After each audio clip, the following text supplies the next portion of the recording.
Wel, tebot William Williams Pantycelyn yw'r tebot. Fel chi'n wedi clywed, mae y tebyg o William Williams yn gwerthu te amser yn trefili ar Ryd Cymru. Wedyn o'r rhaid cael tebot.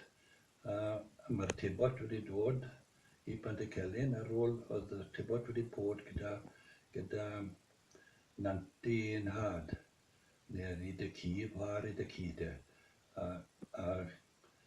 Oedd y teulu hynny wedi rhoi'r tebot nôl i Pantycelyn, oedd yn gweud bod neb yn gweld e'n tu nhw. A wedyn fel oedd hi, oedd wedi rhannu eiddi o Williams i'r plant. Oedd bord gyda un, a oedd cloc yn y ci, a oedd cader, mae'r cader ar gael oedd un y Bronfi. Fi'n siŵr yn ble mae'n nawr, mae'r cader i gael. A wedyn oedd llestri te wedi mynd, ond wedi rhannu lot o bethau. Yna beth yw hanes y tebot wedi dod nôl i Pantycelyn o teulu Chwar dy Ci. Felly, pam oedd e'n gwerthu te a pa gyfnod oedd fi oedd e wrthi'n gwneud yna?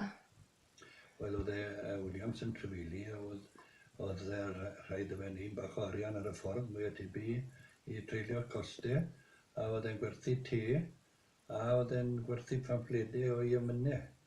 A rhyw lyfrau oedd e wedi bod yn neud yn y fe.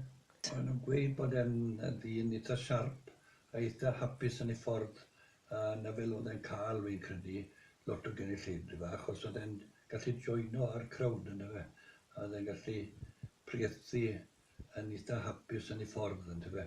Oedd e wedi cael ei bod yn giwrat yn Abergwesin, Llanwrtyd, yn oedd y ffili dod mlaen ar bishop, fi'n credu, ar y pryd, a o'n nhw'n gweud bod Williams wedi pallu wyso'r groes neu cross amser bod e'n bydyddio, a wedyn oedd e wedi dechrau dilyn rhai a priethu tu allan yn lle nag oedd e fel gysegredig a gas i daflu allan.